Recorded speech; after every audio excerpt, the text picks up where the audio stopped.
Hello, dreamer. Before our journey begins, remember one thing. Dreams are more than simple nighttime fantasies.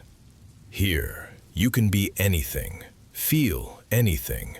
experience anything you wish. But every experience asks for a small price. Your attention, your emotion, your intention. Give them to me, and the dream will answer. If you truly want to remember and feel what you experience in this world, then listen closely now. When you wake up tomorrow morning, stay still. Keep your eyes closed and replay the dream once more.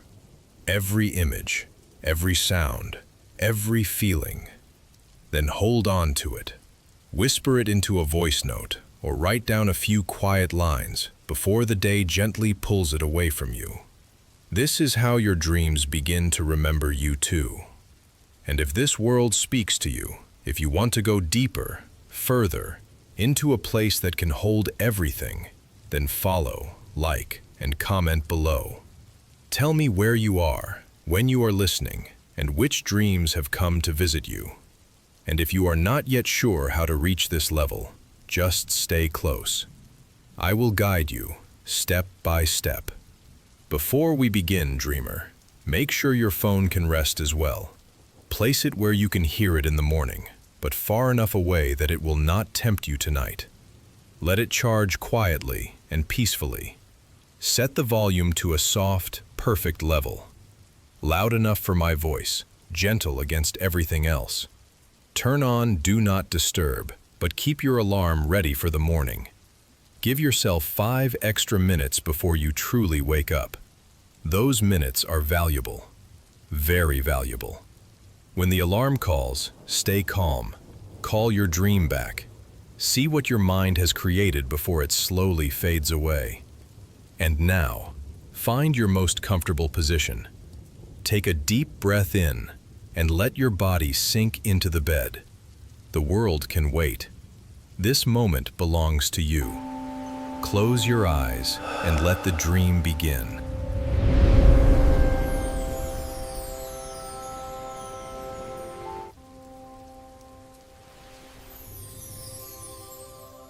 Welcome, dreamer. The world can wait. This moment belongs to you. Get comfortable, close your eyes, and let every thought drift a little farther away. There is nowhere you need to be, and nothing you need to do. Tonight, you're about to step into a world where anything is possible. Simply listen, relax, and let your dreams guide the way. The moment your eyes close, you feel it before you understand it. A soft pull, like the whole night has reached out and taken your hand. And instead of falling into darkness the way you expected, you find yourself rising, slow and weightless, as if the bed beneath you has turned to warm water and the water has decided, gently, to carry you somewhere else. There is no rush to this rising, no jolt, no sudden drop of the stomach, the way a dream sometimes startles you awake.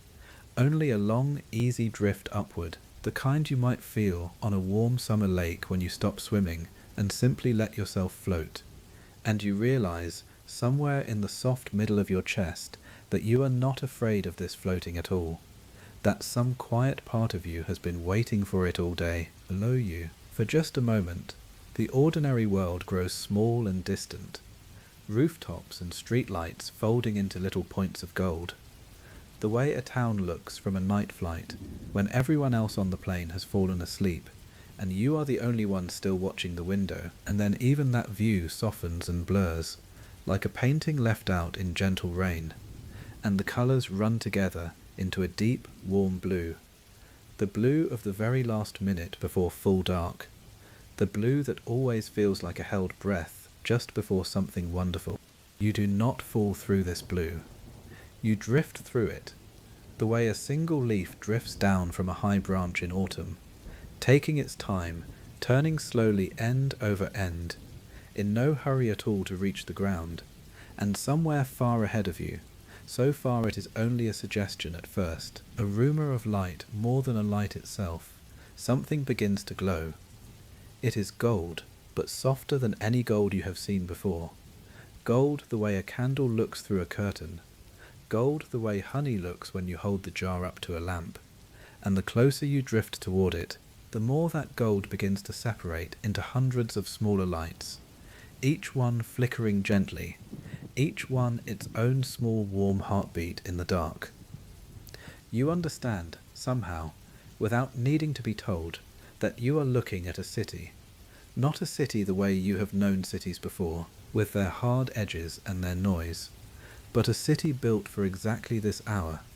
A city that only opens its gates once the rest of the world has gone quiet. And as you drift nearer, you begin to make out its shape. Towers that lean gently toward each other, like old friends sharing a secret. Rooftops layered soft over soft, like scales on a sleeping animal. Bridges strung between buildings that catch the light and hold it, the way a spider's web holds morning dew.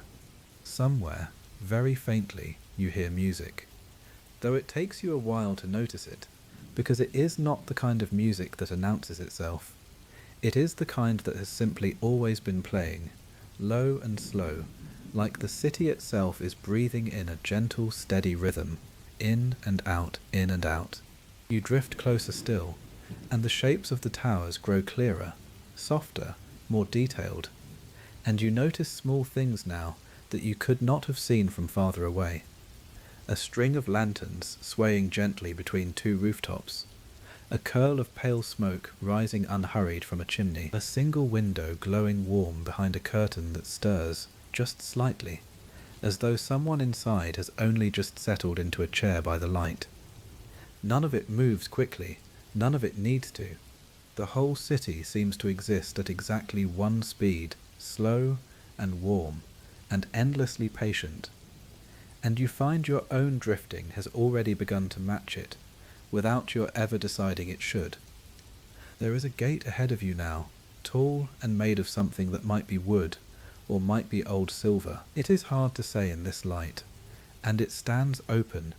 the way a door is left open for someone who is expected,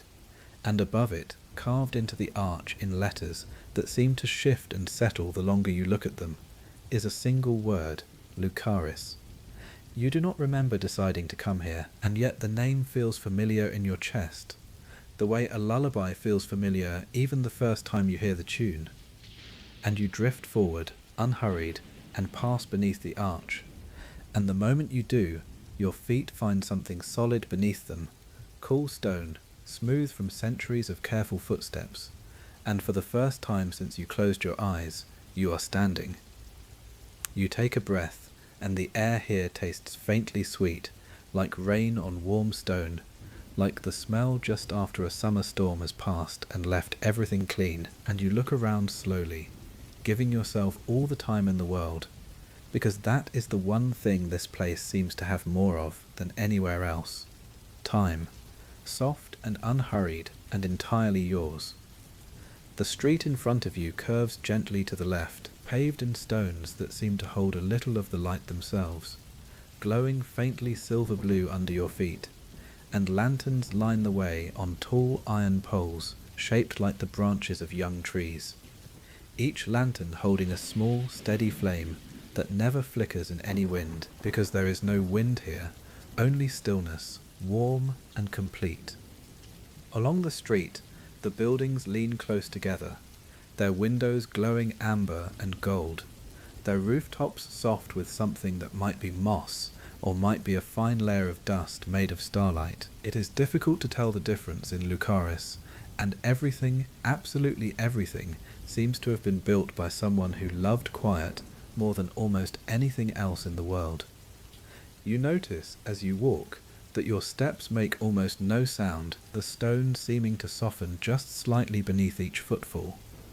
welcoming you rather than announcing you. And somewhere above, the sky is a deep, warm violet, scattered with more stars than you have ever counted, some of them slow and drifting, like they too are only visiting, passing gently overhead on their own quiet errands. A soft breeze moves through the street now, though you feel it more as a change in temperature than as any real wind, and it carries with it the faint scent of something baking, warm bread perhaps, or cinnamon, or both together, and you find yourself smiling without quite meaning to. The way you might smile at a smell that reminds you of somewhere safe from a very long time ago.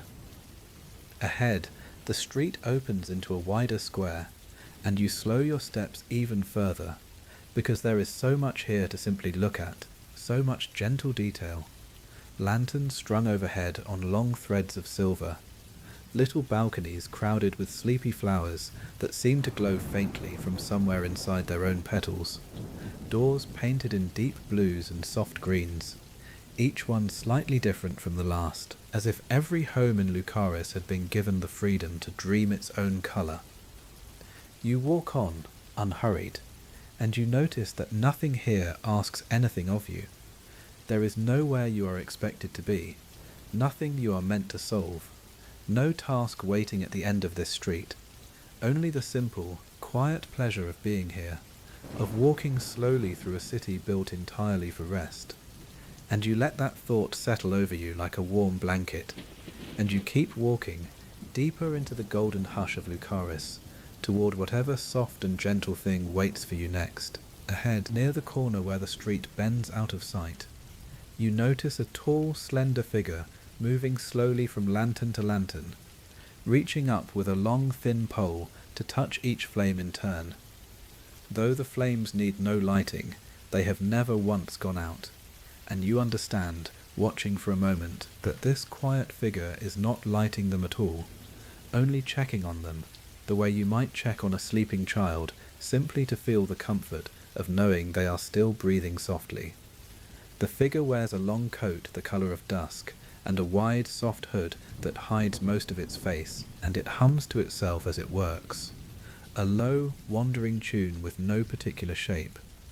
pausing now and then to rest one gloved hand gently against a lamp-post, as if in greeting,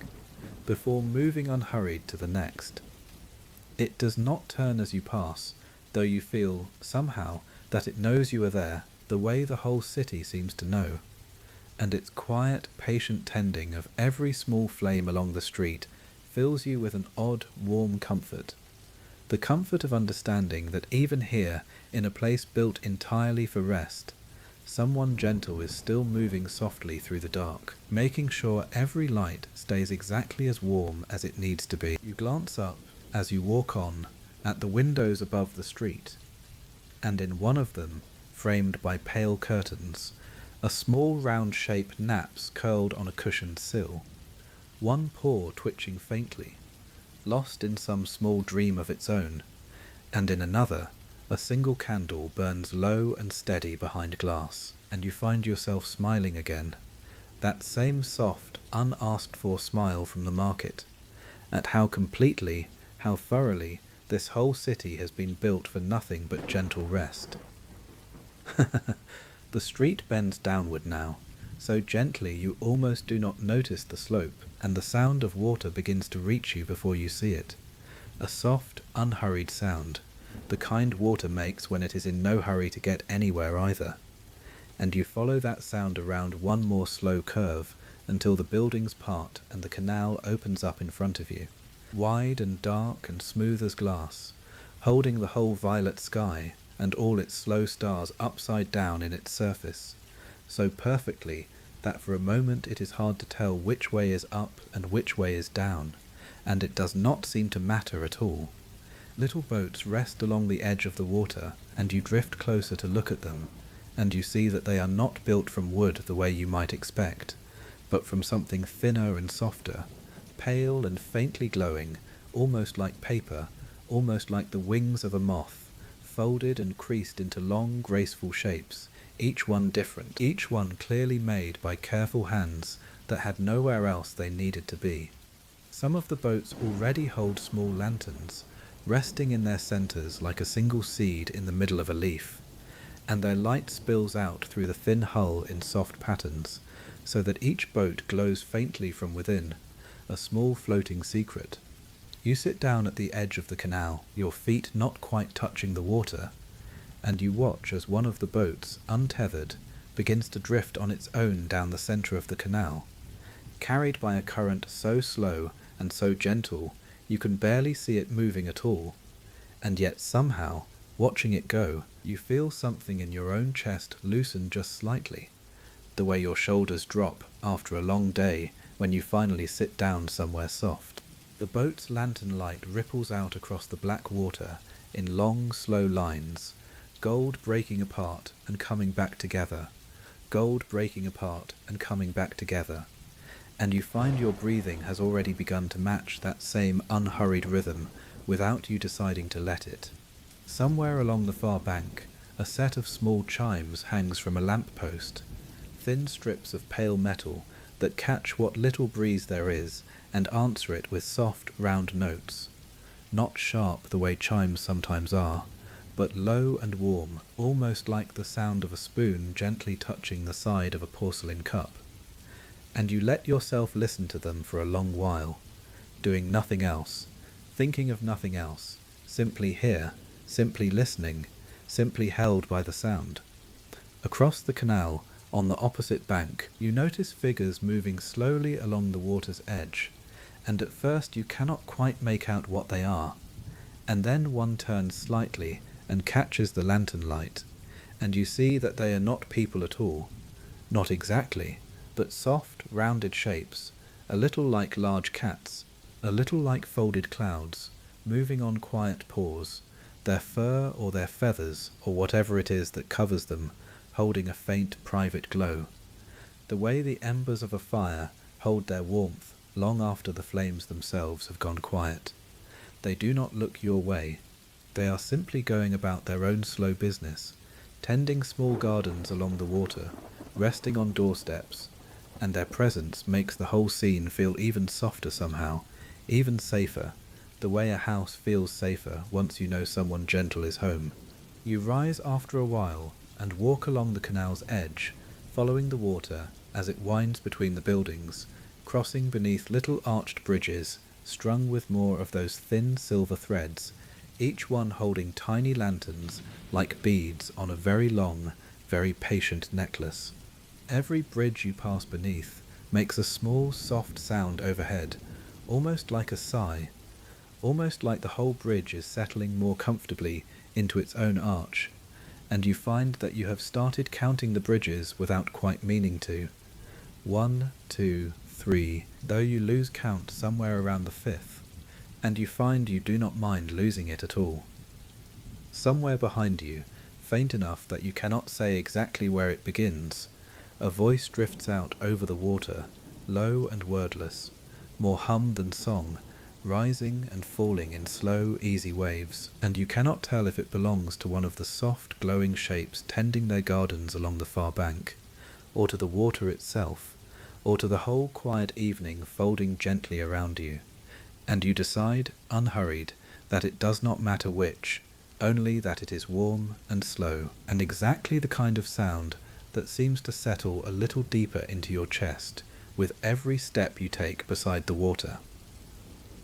The canal eventually widens into a small round harbour,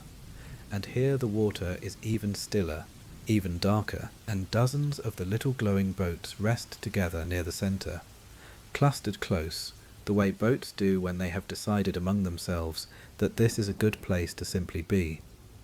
And above the harbour, strung between 4 tall lantern towers at its corners, hangs a wide net of very fine silver thread, and caught in the net, drifting slowly, are dozens of soft round lights, not lanterns exactly, more like little floating moons, pale and gentle, bobbing very slightly whenever the air moves beneath them. You find a low stone bench near the water, and you sit, and you let your eyes follow those small floating moons as they drift inside their net, catching the light, releasing it, catching it again, and somewhere in that slow repeating motion you feel yourself settle even further into this place, the way a stone settles into soft sand after the tide has pulled at it a while. And here, in this city of soft light, you are held gently,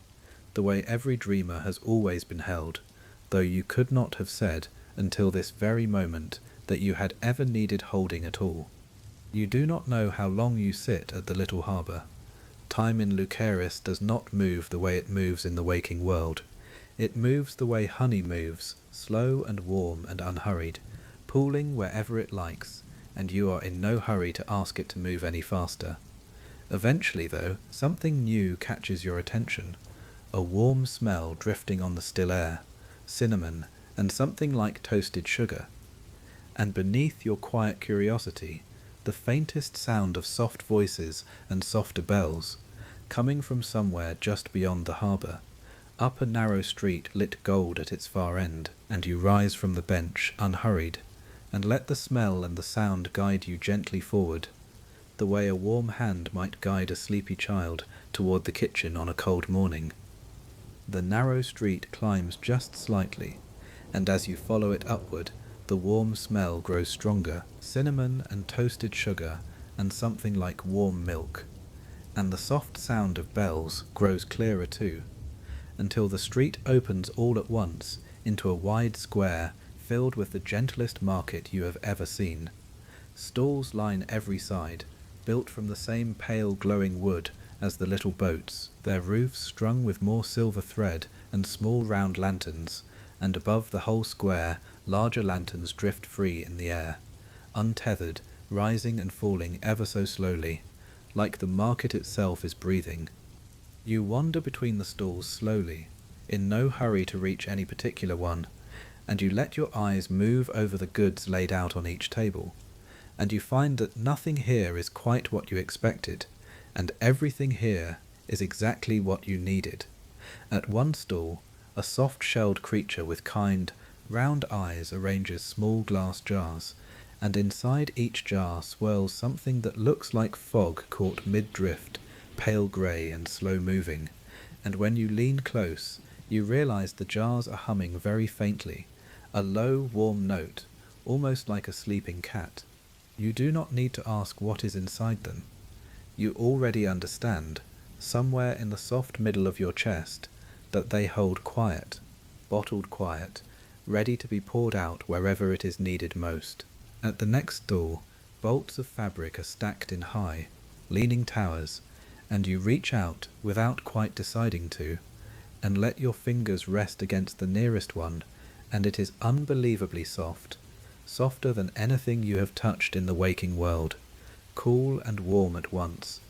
the way the underside of a pillow feels when you flip it over in the middle of a hot night. The vendor here, tall and slender, and wrapped in her own version of that same soft fabric, catches your eye and simply nods, a small warm nod, the kind that says you are welcome here, take your time, there is no need to buy anything at all, only to touch, only to notice, only to feel how soft the world can be when it wants to be kind to you. Further along, a stall sells nothing but small clay cups of something warm and pale gold, steam curling up from each one in slow, lazy spirals, and the smell reaches you before you even arrive, that same cinnamon and toasted sugar from before, mixed now with something like warm vanilla, and the old round-shouldered figure behind the stall lifts one cup toward you, not asking, simply offering, and you take it, and it is warm against your palms in exactly the way you needed it to be warm, and when you drink, it tastes like every good, safe memory of being small and cared for, all folded together into one slow sip.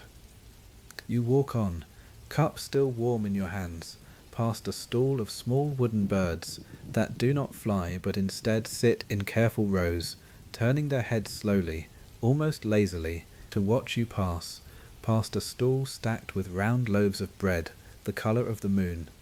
past a stall where a child-sized creature with large soft ears is carefully threading tiny lanterns onto long strings, one after another, unhurried, humming to herself as she works, a tune that has no real melody, only warmth.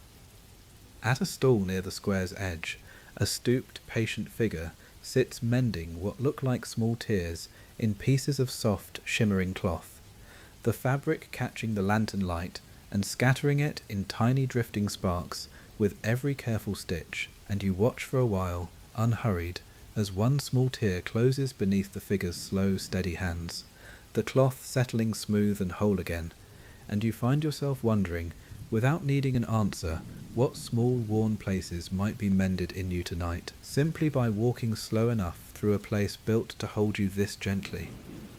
Nobody in this market rushes. Nobody calls out to be noticed. The whole square moves at the pace of a held breath, let out very, very slowly.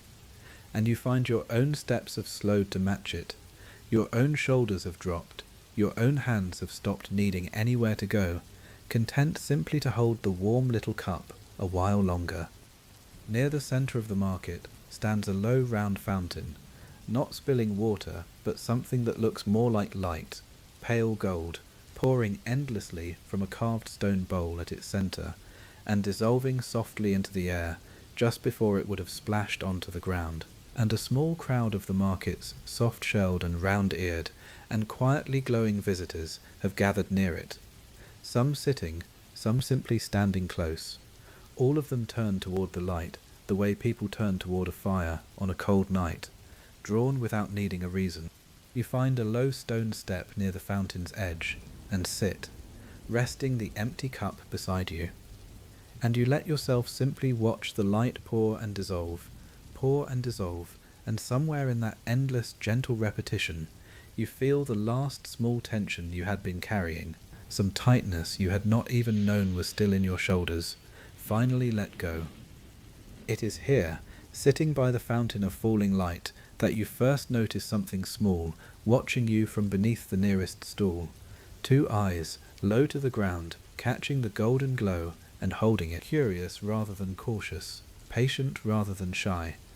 And you do not move, and you do not speak. You simply let your own gaze rest gently on those 2 small glowing eyes, and you smile, without quite knowing why, as if some quiet part of you had been hoping, all along, for exactly this. The eyes blink once, slow and unhurried, and then the small shape they belong to steps out from beneath the stall, and you see it fully for the first time, a creature no bigger than a curled-up cat, though its shape is closer to something between a fox and a moth, soft and rounded, covered in fur so fine it seems to blur at the edges, and along its back and down its long gentle tail runs a line of pale light, the same warm gold as everything else in Lucaris, pulsing very slowly, like a second slower heartbeat sitting just beneath its fur. Its ears are large and softly rounded, and they turn toward you, one and then the other, the way a cat's ears track a sound it has decided is worth paying attention to. You have never seen anything quite like this before, and yet you know, immediately and without question, exactly what it is. The way you sometimes simply know things in the softest, safest kind of dream. This is a Lumax, one of the rare, gentle companions said to find their way only to dreamers who wander Lucaris slowly enough to be worth finding, and something in your chest lifts, warm and light, the way it lifts when a shy animal finally decides to trust you, and you hold very still, and you let it choose. It takes a few careful steps closer, pausing, watching you, weighing something in its own quiet way, and then it comes the rest of the way in a soft, unhurried rush, and presses itself gently against your ankle, and you feel its warmth immediately, not hot, but steady, like a stone that has been resting in sunlight all day, and you reach down slowly, and let your fingers rest against its back, and its fur is even softer than the fabric from the market stall, and beneath your palm you can feel that low, golden pulse, slow and even, and it hums, very quietly, a sound with no real words in it, only comfort, only welcome. You do not know its name, and somehow you understand that it does not need one, not tonight, not between the 2 of you, and it circles once, twice, and settles itself against your side, its long tail curling loosely around your wrist, its large eyes drifting half-closed, content simply to be near you. And you find that you are content too, more content than you have felt in longer than you can remember, sitting by a fountain of falling light, in a market that smells of cinnamon, with something small and warm and gently glowing tucked against your side. After a while, you rise, and the Lumax rises with you, unhurried, falling into step beside you, as naturally as if it had always walked there, and together you leave the market behind, following a new street that curves gently upward and away from the square, lantern light and warm smells fading softly behind you,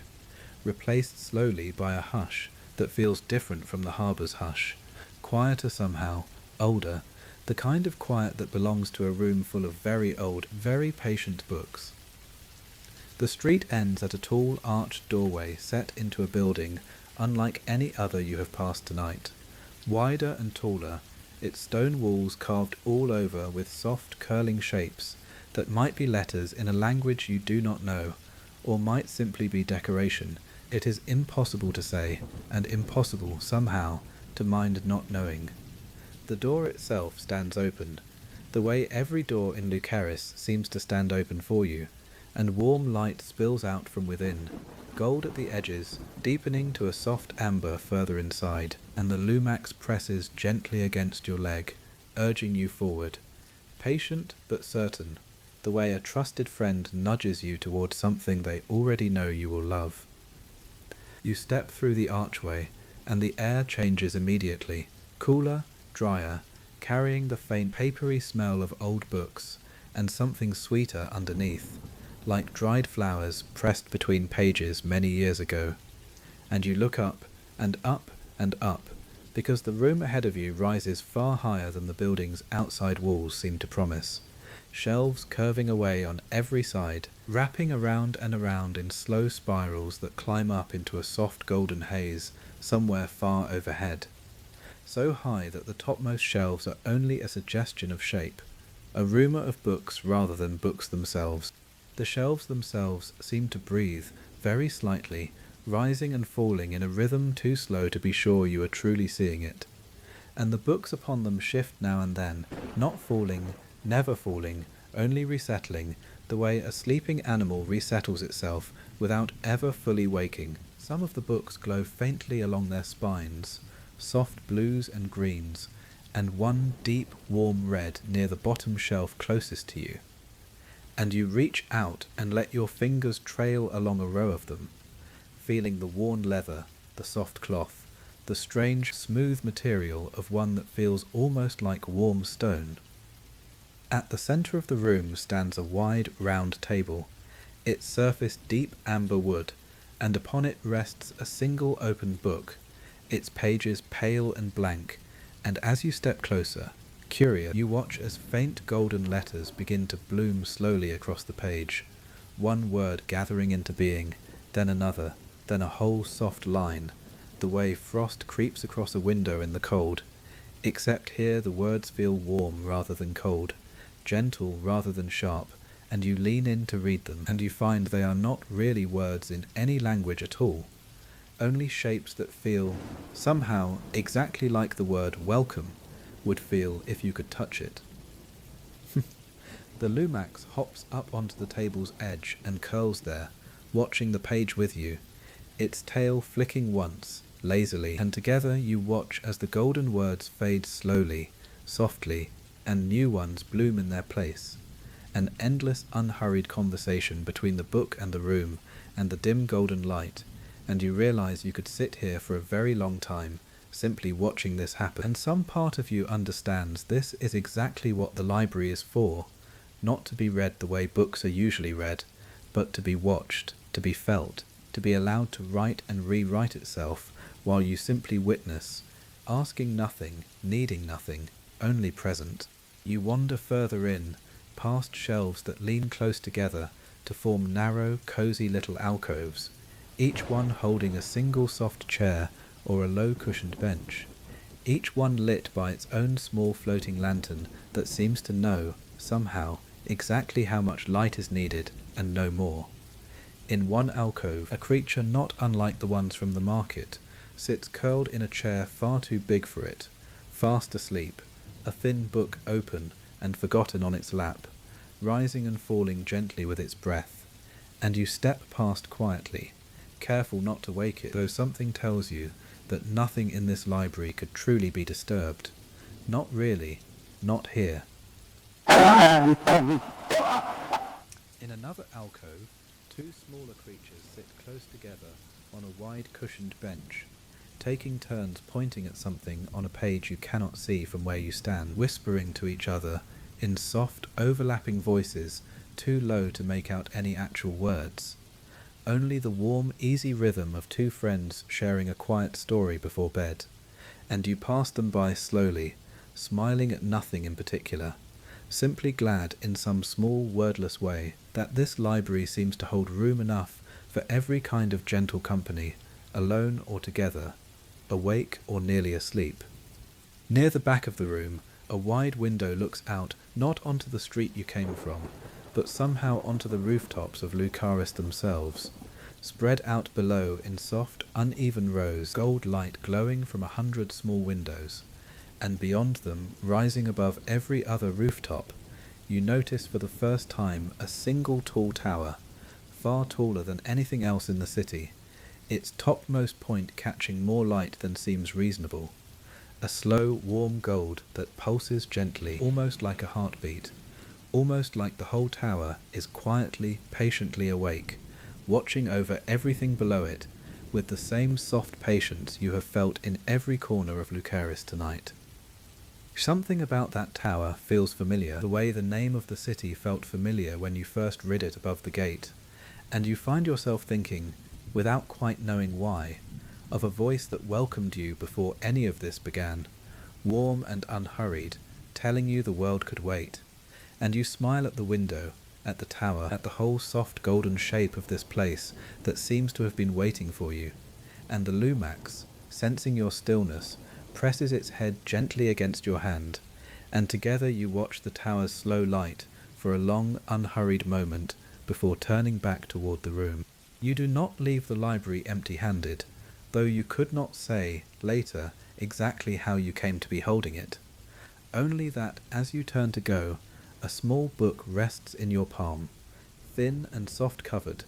its colour somewhere between violet and grey, and when you open it, its pages are as blank and as patient as the great one on the round table, waiting, unhurried, for whatever gentle thing might bloom there next.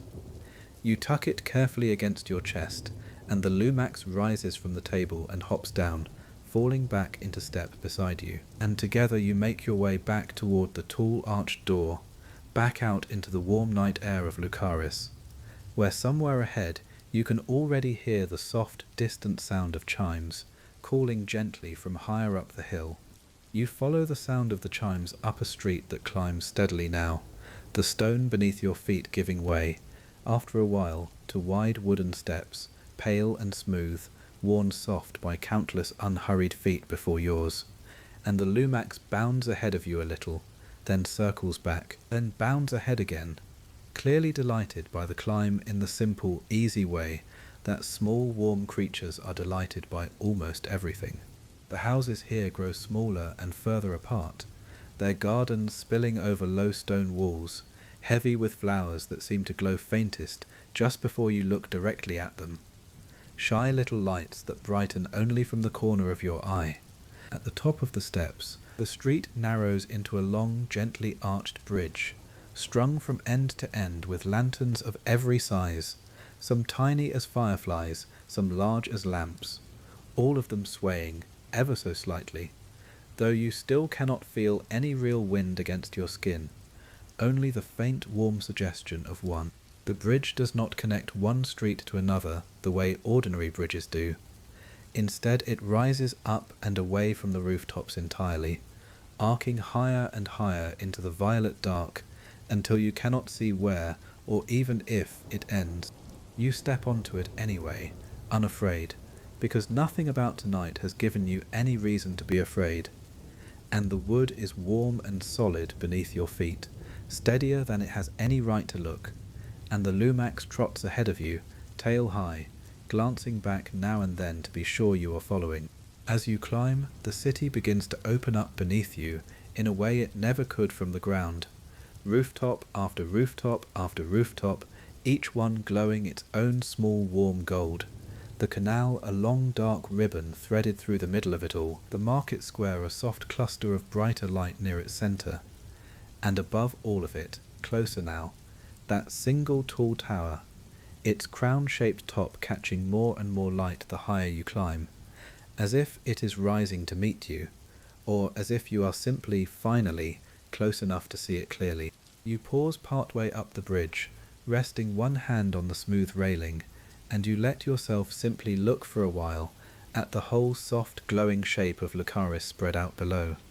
And you think, not in words exactly, more in feeling, that you have never in your whole life seen anything allowed to be this quiet, this unhurried, this entirely at peace with simply existing exactly as it is. The Lumax settles beside your feet, its own gaze following yours out over the rooftops.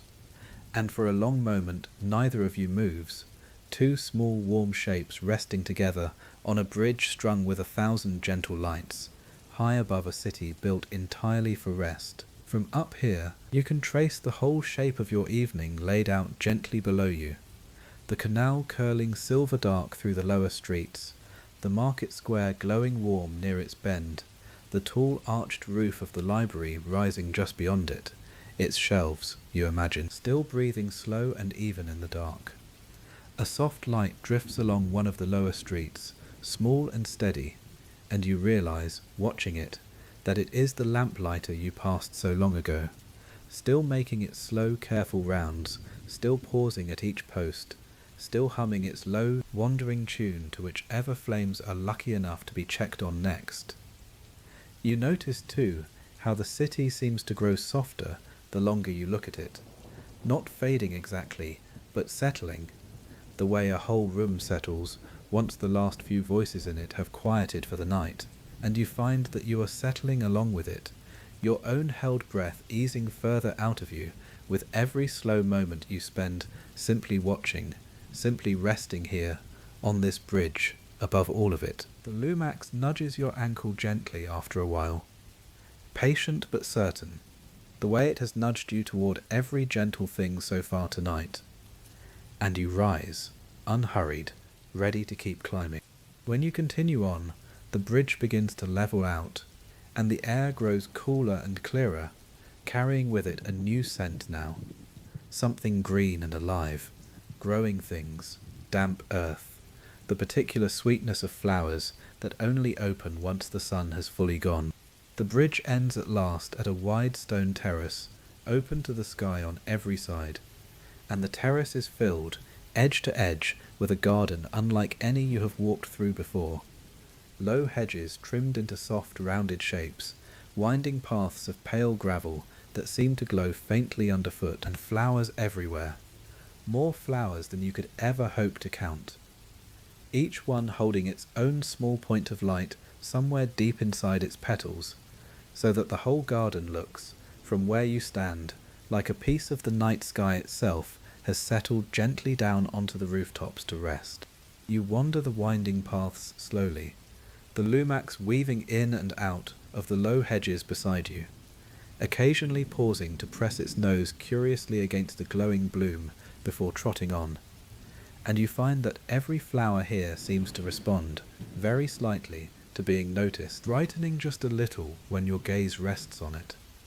as though the simple act of being seen, of being appreciated, unhurried, without any need to be anything other than exactly what it already is enough to make each one glow a little warmer. Near the centre of the garden, the path opens into a small round clearing, and here low stone benches curve in a gentle circle around a final, larger flower, one you have not seen the likes of anywhere else tonight, its petals wide and soft and pale as moonlight, glowing steadily rather than shyly, casting a warm, even light across the whole clearing. You sit on one of the benches, and the Lumax climbs up beside you, curling into your lap this time, and you rest one hand on its warm back,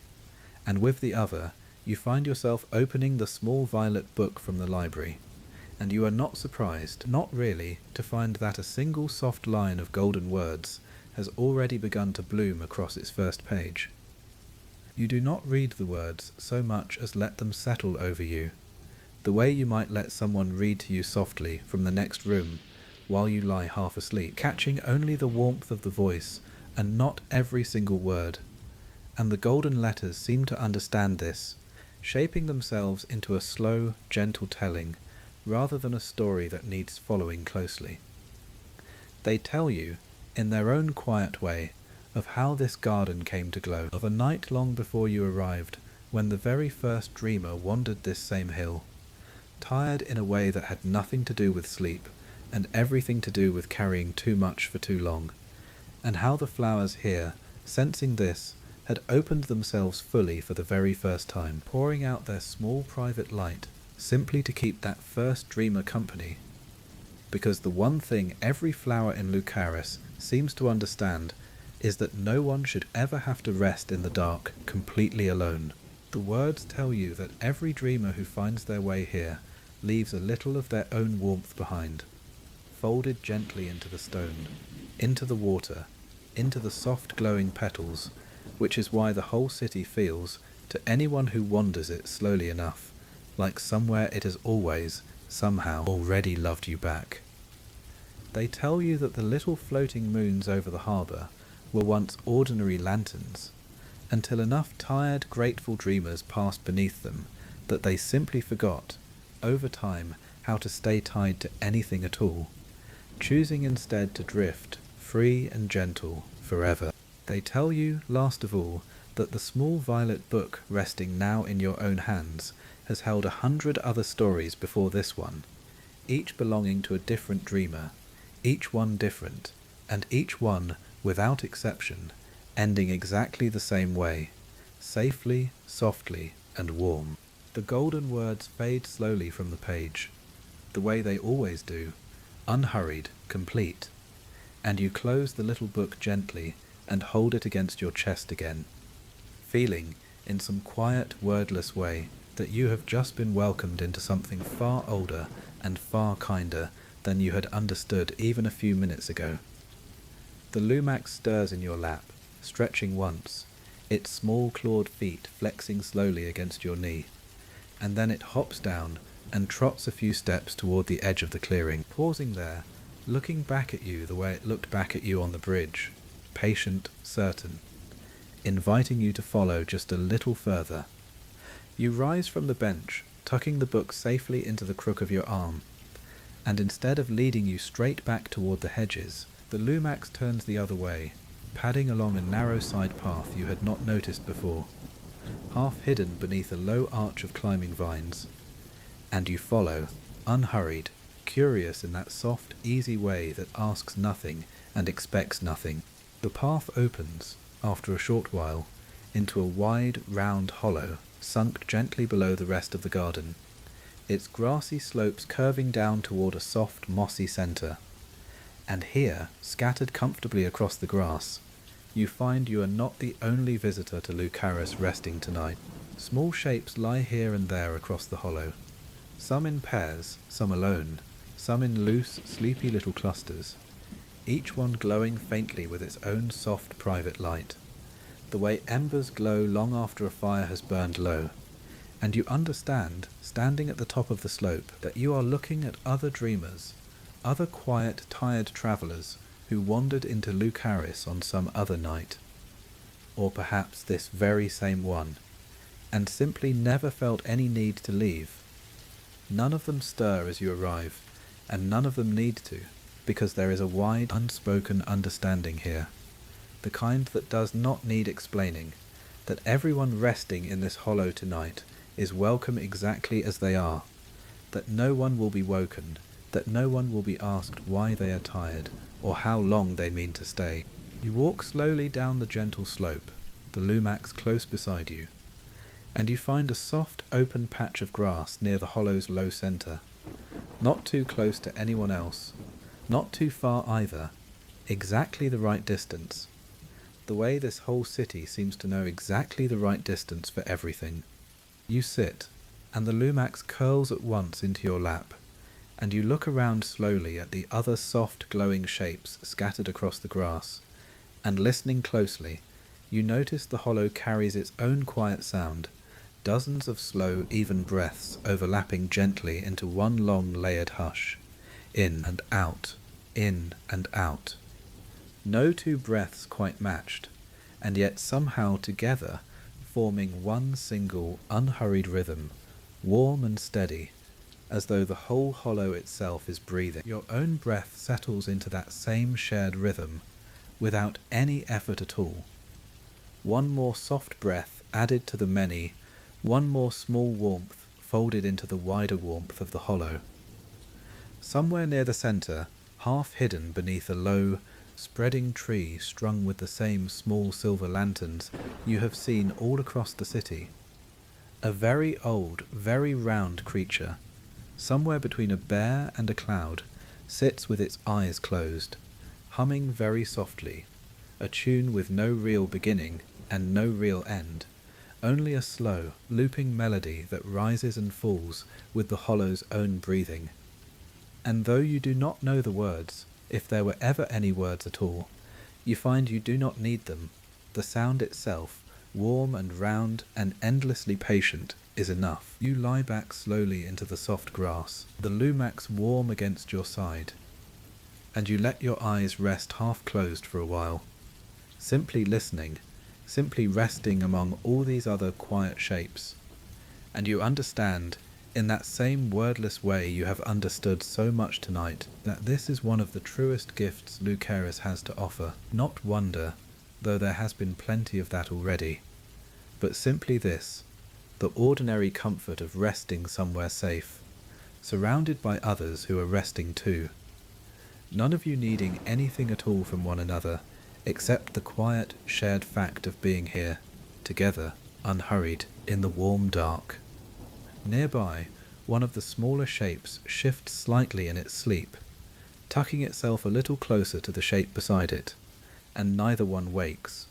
And you find something in that small, unconscious movement settles you even further,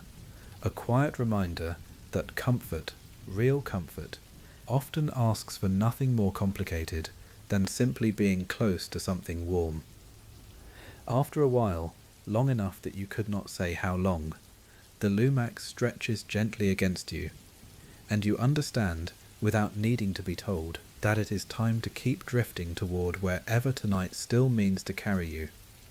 And you rise slowly, careful not to disturb the soft shapes resting nearby, and climb back up the gentle slope of the hollow, the old round creature's hum following you softly for a few more steps before it fades, gently, back into the wider hush of the garden, and you follow the lumax on, past the last curve of low hedges, to where the garden's outer wall opens onto a small private corner you had not noticed before, tucked behind a curtain of hanging vines heavy with those same shy, glowing flowers. Beyond the vines stands a narrow stone tower, far smaller and far humbler than the great crowned one you glimpsed from the library window. Only 2 or 3 stories high, round and soft-edged, its walls the same warm honey colour as everything else tonight, with a single wooden door standing open at its base, and a thin spiral of golden light glowing faintly from a window somewhere near its top. There is no sign on the door, no name, no instruction, and yet you understand immediately, the way you have understood so many small things tonight, without needing to be told, that this little tower is exactly where you are meant to go next. The lumax slips through the open doorway ahead of you, tail flicking once in encouragement, and you follow, ducking slightly beneath the low stone lintel, and the moment you step inside,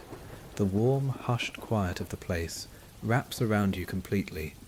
softer even than the hush of the library, softer even than the hush of the garden,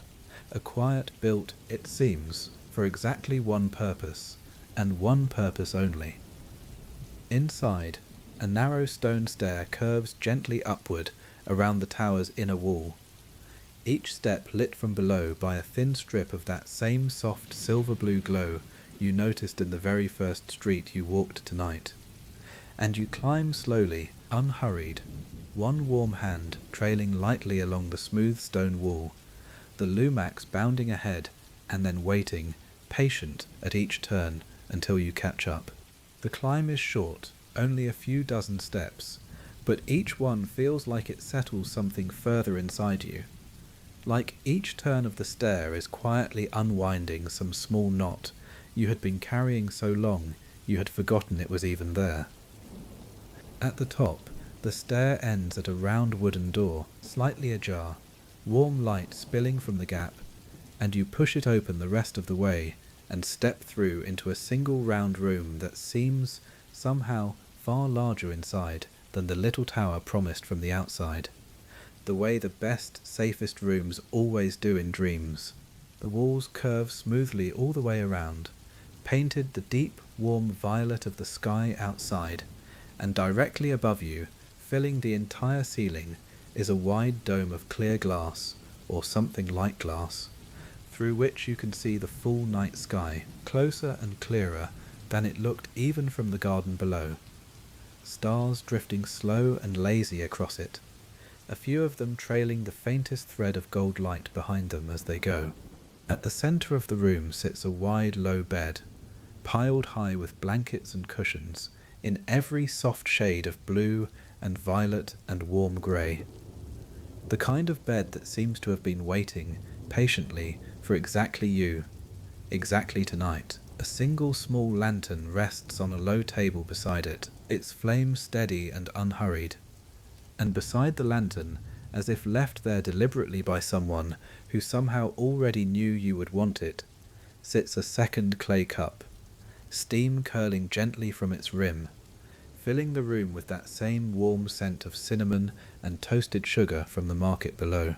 You cross the room slowly, running one hand over the soft blankets before finally sitting down on the edge of the bed. And the mattress gives beneath you exactly the right amount, not too soft, not too firm, simply right, the way the best beds always seem to know exactly what your tired body needs, without being told. You reach for the cup and drink slowly, and the warmth spreads down through your chest and settles somewhere low and comfortable, and the Lumax hops up onto the bed beside you, turning twice in a small, careful circle before curling itself into the curve of your side, its low golden pulse beating steady and slow against your ribs. You look up once more through the glass dome at the slow drifting stars, and you think, in the soft, wordless way thoughts move through you now, of the whole long, gentle evening behind you, the golden gate, the still black water holding the sky, the warm cup in the market, the small watching eyes that became a friend, the tall spiralling shelves, the tower glowing far off in the dark, the glowing garden, the small violet book resting now on the table beside the lantern. And you feel, without any effort at all, a kind of fullness settle over you, warm and complete. The fullness of a day, or a night, or a whole long journey, finally, gently done. Beside the low table, you notice now, a small round window seat is tucked into the curve of the wall, piled with a few more of those soft, cloud-coloured cushions, and beyond it, a narrow shelf holds a handful of small, quiet things, a smooth grey stone, a single dried flower still faintly glowing at its centre, a tiny bell that makes no sound at all when the room settles and shifts around it. The kind of small, unimportant treasures that only ever seem to gather in a room built for staying a while. The Lumax noses briefly at the stone, decides against it, and returns instead to circling the bed, patient, waiting for you to finish noticing everything there is to notice before finally, fully settling. You set the empty cup aside and ease yourself back into the blankets, and they rise softly to meet you. And the lantern's flame, sensing something you do not need to ask it for, begins to dim, slow and even, the room's warm gold light thinning gradually into something softer, something closer to the deep violet of the sky outside. And here, in this small round room at the top of a quiet tower, in this city built entirely for rest, you are held gently, the way every dreamer has always been held, and you let your eyes rest, half closed, on the slow stars turning overhead. The sounds of Lucaris have grown very distant now, the chimes from the bridge, the faint hum of the market, the slow pour of light in the fountain, all of it folding softly into one low, steady hush, the way a whole house grows quiet once everyone inside it has finally gone to bed. Your eyes drift, half open, half closed, toward the glass dome above you, and the stars there seem to be moving even slower now than before. Or perhaps it is simply that you have slowed enough, finally, to truly notice how slow they have always been moving, unhurried, patient, in no rush to reach anywhere at all. Exactly like you, exactly like tonight. You think, in that loose drifting way thoughts move just before sleep, of the gate you passed through so long ago. Now it feels like another lifetime. Gold light rising out of soft blue dark, and the word carved above it, familiar before you even understood why. You think of the water in the canal, holding the whole sky upside down, so still and so smooth that it never once broke the reflection, not even for a moment. You think of the little boats drifting free, of the moons caught gently in their silver net, rising and falling, and you feel your own chest rising and falling now in that very same unhurried rhythm, matched without effort, matched without thought. You think of the warm cup in the market, cinnamon and toasted sugar, and the soft nod of the vendor who asked nothing of you and offered everything anyway. You think of two small eyes beneath a stall, patient, curious, waiting to be found, and the warm weight now curled against your side, rising and falling with its own small golden pulse. Slow, so slow, slower even than your own heartbeat, which has itself grown slower and softer with every passing minute in this gentle round room. You think of the shelves that breathed, the golden words that bloomed and faded,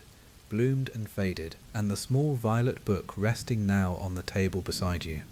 Its pages, you know somehow, already beginning to hold a little of tonight folded safely inside them, ready for whichever dreamer finds it next. You think of the bridge strung with 1,000 small lights, and the whole soft, glowing shape of the city spread out beneath it, and the tower rising above every rooftop, patient, golden, watching over all of it the way it has always watched, the way it will always watch, long after you have drifted past remembering to think of it at all. You think of the garden, flowers glowing shy and warm at the edges of your sight, brightening only when noticed, the way so many good, quiet things do. You think of the small stone tower behind the vines, and the narrow stair that unwound something inside you with every turn, and the round room waiting at the top exactly as if it had always been waiting only for you. And here, in this small round room, in this soft and endless hush, you are held gently, the way every dreamer has always been held. And the thought settles over you now, not as something new, but as something you have somehow always known, resting quietly beneath everything else, the way the deepest, safest truths always do. The lantern's flame has grown very low now, only a small, warm ember of light left glowing beside the bed, and the stars overhead blur softly at their edges, and the Lumax's breathing has slowed further still, and yours has slowed to match it, and match it, and match it. The two of you breathing together now, in one long, unhurried rhythm, in and out, warm and slow and safe. The room does not feel smaller as your eyes grow heavier. It feels larger, somehow, wider, softer, as though the whole tower has gently opened itself around you, making room for exactly how tired, how ready for rest you have finally allowed yourself to become. Somewhere above the glass dome, very faint at first, a new sound begins, so soft you almost mistake it for silence itself. A slow, steady patter, gentle rain beginning to fall against the glass. Not hard, never hard, only a soft, even hush of small drops finding their way down, one after another, unhurried, endless. You watch them for a while through heavy eyes, tiny beads of silver catching the last of the lantern's glow, before sliding slowly out of sight, and the sound of them settles over the whole round room like one more soft blanket laid gently across everything else. The bed, the fading light, the warm shape curled against your side. You. The rain does not change anything about how safe this room feels. If anything, it only deepens it. The way rain against a window has always, somehow, made the inside of anywhere feel warmer, softer, more entirely your own, and you find your whole body sinking a little further into the cushions beneath you, your shoulders loosening, your hands going still and heavy at your sides, your breath slowing further to match the rain's own soft, patient rhythm, in and out, matched now by two rhythms instead of one, the Lumax beside you, and the rain above you, both of them holding the same unhurried, endless pace. Your eyes close and open again, slower this time, and close once more, and each time they open the room looks a little softer at its edges, the violet walls blurring gently into the dark of the dome above, the small lantern's ember light spreading wider and dimmer, the whole space folding in on itself, warm and safe and close. You are not fighting to stay awake. There is nothing here that asks that of you. You are only noticing, in slow, scattered pieces, how very tired you have let yourself become. How good it feels, finally, to stop carrying anything at all. Behold once more of the gate, of the water, of the market, of small watching eyes turned friend, of shelves that breathed, of a bridge strung with light, of a garden that glowed only when noticed, of a small stone tower waiting patient behind the vines, and each thought now arrives a little softer than the last, a little further apart, a little less like remembering, and a little more like drifting, the way the last few lights of a city blur together when you finally close your eyes on a long, warm drive home. And here you are held, gently, the way every dreamer is held, and the rain falls softer now. Or perhaps you are simply hearing less of it, the two things feeling exactly the same from where you rest. The lantern's ember dims to almost nothing, one last warm point of gold in a room gone otherwise, the deep, soft violet of the sky outside. And the Lumax's breathing has slowed to something almost too gentle to notice, warm and even and slow, its small weight steady against your side, its low golden pulse beating on beneath your palm like a second, smaller heartbeat, keeping time with your own, held and gentle and always. You do not decide to stop thinking. The thoughts simply grow further apart on their own, softer, slower, less like sentences now, and more like single warm words drifting past. Gate, water, market, friend, light, garden, home, each one arriving, resting a moment, and dissolving quietly into the next, the way the little glowing boats dissolved into the dark water of the canal so many slow hours ago, and you rest a little further into the cushions, and rest and rest. The rain continues, soft and endless, against the glass above you, and somewhere far below, Lucaris continues too, its lanterns glowing steady, its water holding the sky, its whole gentle self settled into the same unhurried hush that has settled, now, fully and completely, into you, safe and warm and held. And you sleep. But sleep, in a city built the way Lucaris is built, is never really an ending. It is only a softer kind of wandering, and somewhere beneath the warm dark of your closed eyes, the dream continues on without needing you to hold it up any longer, carrying you gently the way a slow current carries a boat that has long since stopped needing anyone to row it. You find yourself, without quite noticing the change, back beside the canal. Though everything here is softer now, hazier, the edges of the buildings blurring gently into the violet dark, the way the edges of a room blur just before you fall fully asleep. You are seated in one of the small glowing boats, the Lumax curled warm against your side, exactly as it was in the tower, and the boat drifts on its own down the centre of the still black water, unhurried, following a current that seems to know exactly where it is going, even though you do not and do not need to. The lanterns along the banks slide past slowly, one warm gold light after another, and their reflections ripple out across the water in long soft lines that never quite break apart,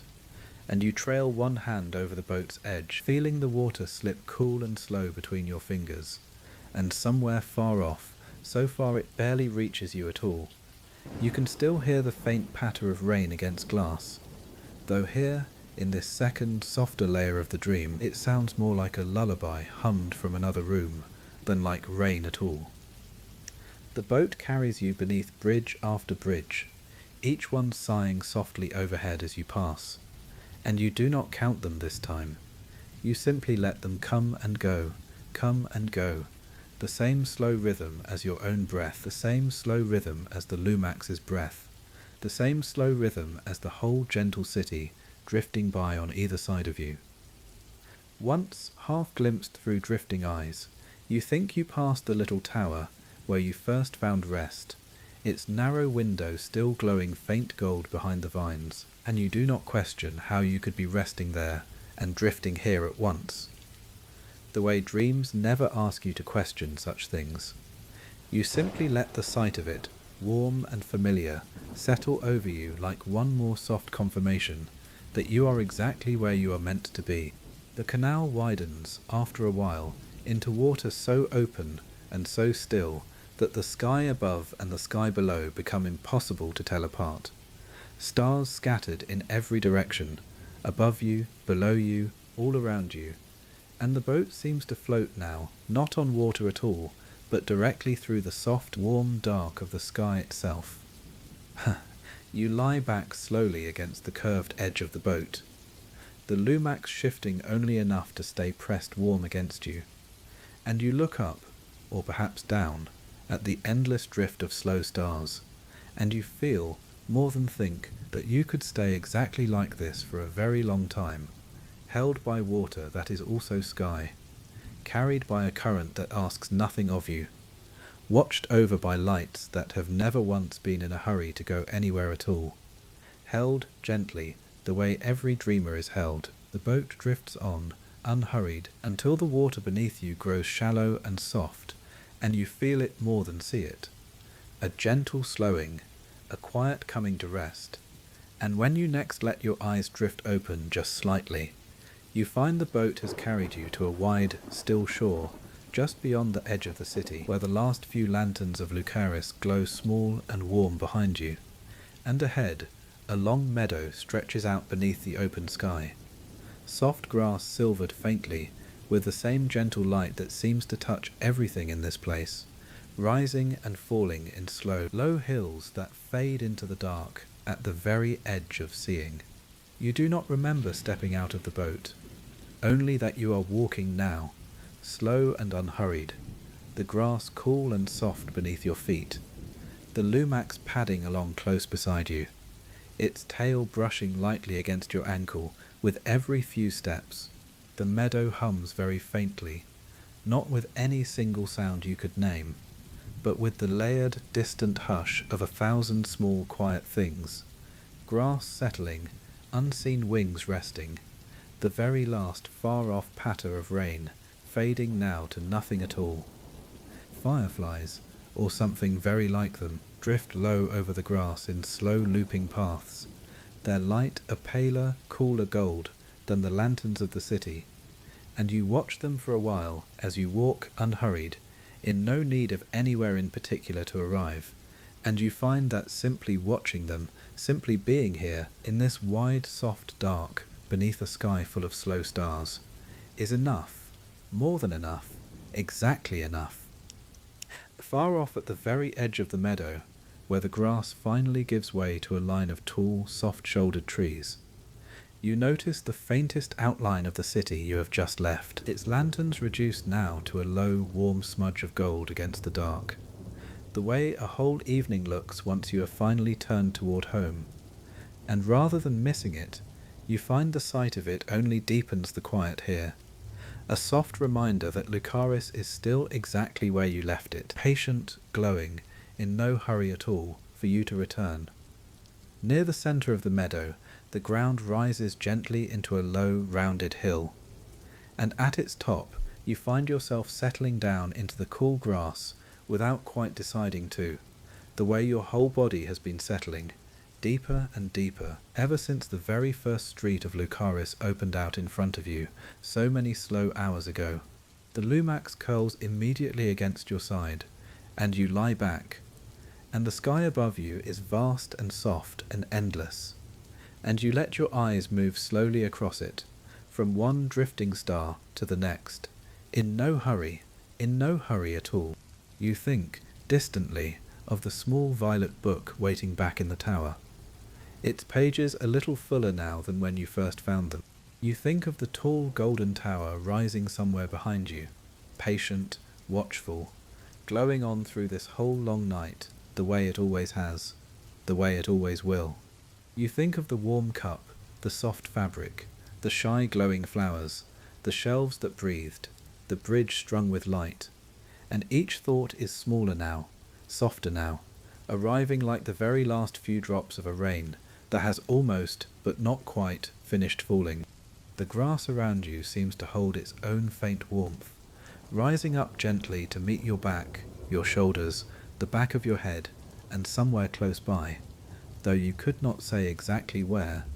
a low, wordless hum begins, soft and slow, no real melody to it, only warmth, only comfort, the kind of sound a home makes when everyone inside it has finally, fully settled for the night. Held gently, the way every dreamer is held. Your breathing has slowed now to match the meadow's own slow hum. In and out, and the stars above you blur softly at their edges, and the fireflies drift lower, dimmer, fewer, and the Lumax's small golden pulse beats on and on beneath your palm, patient, unhurried, endless. You do not need to hold on to anything else tonight. Lucaris will still be here, the tower will still be watching, the little book will still be waiting, its pages patient, its story unfinished, only because the very best stories never quite finish, they simply rest, for a while, the way you are resting now, warm and safe and held, beneath a wide, soft sky, on a low, quiet hill,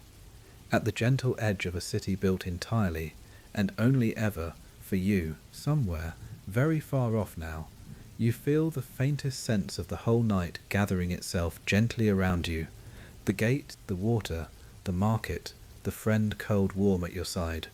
the shelves, the bridge, the garden, the tower, the rain, the boat, the meadow, all of it folding softly together into one single, warm, unhurried feeling, less like a memory now, and more like a place your whole body has simply decided to live in for a while, safe and slow, and entirely without edges. You do not need to keep any of it in order anymore. You do not need to remember which came first, or what came next, or how any of it will end, because none of it is really about ending at all. It is only about resting, fully, completely, the way the whole city of Lucaris has been resting, patiently, warmly, since long before you arrived, and will keep resting, patiently, warmly, long after you have drifted past noticing anything at all. And when the stars above you move slower, or perhaps you move slower, it is difficult now to tell the two apart, and you find you do not need to. The grass warm beneath you, the air soft around you, the small weight beside you rising and falling, slow and even and close. And here you are held gently, the way every dreamer is held. And you niked. Your thoughts have grown very quiet now, small and round and slow, like the last few embers of a fire that has burned warm and long, and is only now, finally, settling into rest. And the meadow hums on, low and endless, and the fireflies drift, fewer now, dimmer now, soft gold fading gently into the wider dark. And somewhere the tower still glows, patient, distant, watching over all of it the way it always has. And you are warm, and you are safe, and you are held. There is nothing left to do now, nothing left to notice, nothing left to carry, only this, only the soft weight of the grass beneath you, only the slow rise and fall of breath beside you, matched by the slow rise and fall of your own. Only the wide, endless dark above you, kind and quiet, and full of stars that have never once been in a hurry to be anywhere else. And you may rest here, rest for as long as you like. Lucaris will keep the light burning low, just in case you stir, and the Lumax will stay curled warm against your side, all through the night, and all through the next, and for however many nights it takes, and the tower will keep its slow gold watch over every rooftop, every street, every quiet corner of this soft and gentle city, so that you never have to watch over anything at all, and you are held, and you are safe, and you are home, and here, beneath a wide and gentle sky, at the soft edge of a city that has always, somehow, been waiting for you. You sleep deeply and fully, and for as long as you need. Rest now, dreamer. Lucaris will keep every lantern burning long after this story ends, so there is nothing left for you to do, and nowhere else you need to be. If you are still here with me, let your eyes stay closed, and let sleep find you gently, in its own time. And if you drifted off a while ago, then sleep well, and sleep deeply, because Lucaris will be waiting, warm and golden, for whenever you wish to wander its streets again. Good night, dreamer. Sleep well.